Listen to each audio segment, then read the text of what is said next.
मैत्रिणींनो, काठपदर ब्लाऊज आणि पफबाई खूप जास्त ट्रेंडिंग आहे सध्या.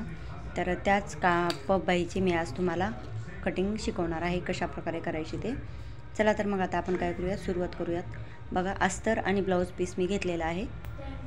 तर अस्तर आता मी बघा पूर्ण 4 फोल्डमध्ये केलेला आहे आणि जी बंद बाजू आहे तिथून आता मी बाईची उंची घेते. आता बाईची उंची आहे 10.5 इंच. तर खालच्या साईडला अर्धा इंच मार्किंग सोडून तो भाग कट करायचा आहे आणि 10.5 इंचावरती मार्किंग केली. आता 10.5 इंच ते घेऊन 3 इंच मी जे पफसाठी घेतलं आहे ते वाढून घेतलेलं आहे.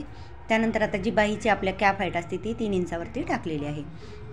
आता 3 इंचावरती टाकल्यानंतर आता इथं खाली दंडघेर घ्यायचा आहे. तर दंडघेर आहे 4.5 इंच, म्हणजे 9 इंच दंडघेर आहे. आणि पूर्ण आपल्याला कॅप हाईट 3 इंचाची खाली टाकून 7 इंचावर मार्किंग करून मी पूर्ण बाई आखून घेतलेली आहे. आता ही 3 इंचाचा बॉक्स मी असा करून आडवा आणि उभा दोन्ही 3 इंचाचाच करून मी परत याला बाईचा आकार दिलेला आहे. बघा, आता ही पूर्ण बाई कटिंग झालेली आहे. आता इथं काय करायचं आहे मला, बघा अर्धा इंच मी वाढून घेतलेला आहे. का तर तो पफ बाई आहे ना, त्याला एक प्लेट टाकायची आहे दंडाला, म्हणून मी ते दंड तेवढा वाढून घेतलेला आहे. त्यानंतर आता जशाच तशी बाई मी कट करून घेणार आहे. आता ही बाई कट केल्यानंतर आपल्याला जो ब्लाऊज पीस आहे तो पण कट करून घ्यायचा आहे. तर तो मी कट करून घेते आणि अस्तर जोडून घेते. आता अस्तर जोडल्यानंतर आता बघा आपल्याला काय करायचं आहे, खालची जी बाजू आहे त्याचे जेवढे काठ आहे तेवढे काठला आपल्याला एक अर्ध्या इंचाची प्लेट टाकून जोडून घ्यायचं आहे. बघा, बरोबर अर्ध्या इंचाच्या मार्किंगवरती मी तो काठ जोडून घेतलेला आहे. बघा, आता ह्या काठाला आपल्याला काय करायचं, एक शिलाई मारून घ्यायची आहे.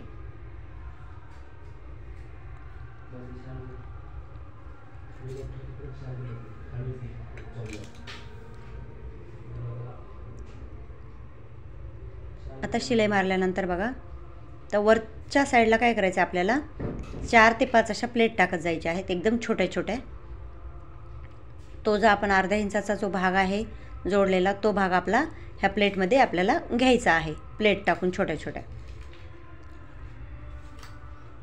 आणि आपली आता ही फुगाबाई म्हणजेच पफबाई तयार झालेली आहे. घातल्यावर एवढी सुंदर दिसते ना ही पफबाई, खूपच छान. आवडली असेल तर लाईक करा.